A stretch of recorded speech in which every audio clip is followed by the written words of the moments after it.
The Rime of the Ancient Mariner by Samuel Taylor Coleridge. Part 3.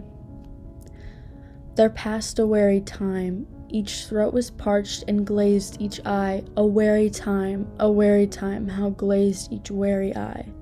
When looking westward, I beheld a something in the sky. At first it seemed a little speck, and then it seemed a mist. It moved, and took at last a certain shape I wist. A speck, a mist, a shape I wist, and still it neared and neared. As if it dodged a water sprite, it plunged and tacked and veered. With throats unslacked, with black lips baked, we could nor laugh nor wail. Through utter drought all dumb we stood. I bit my arm, I sucked the blood, and cried, "A sail! A sail!" With throats unslacked, with black lips baked, agape they heard me call. Gramercy, they for joy did grin, and all at once their breath drew in, as they were drinking all. "See, see," I cried, "she tacks no more, hither to work us wheel. Without a breeze, without a tide, she steadies with upright keel." The western wave was all aflame, the day was well nigh done.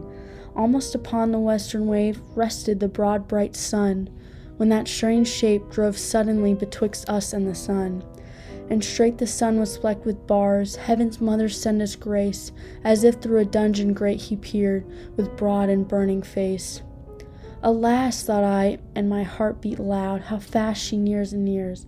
Are those her sails that glance in the sun, like restless gossameres? Are those her ribs through which the sun did peer, as through a grate? And is that woman all her crew? Is that a death, and are there two? Is death that woman's mate? Her lips were red, her looks were free, her locks were yellow as gold. Her skin was as white as leprosy. The nightmare, life and death was she, whose thick manned blood with cold. The naked hulk alongside came, and the twain were casting dice. "The game is done, I've won," quoth she, and whistles thrice. The sun's rim dips, the stars rush out, at one stride comes the dark. With far-heard whisper, o'er the sea, off shot the spectre bark. We listened and looked sideways up, fear at my heart as at a cup my lifeblood seemed to sip.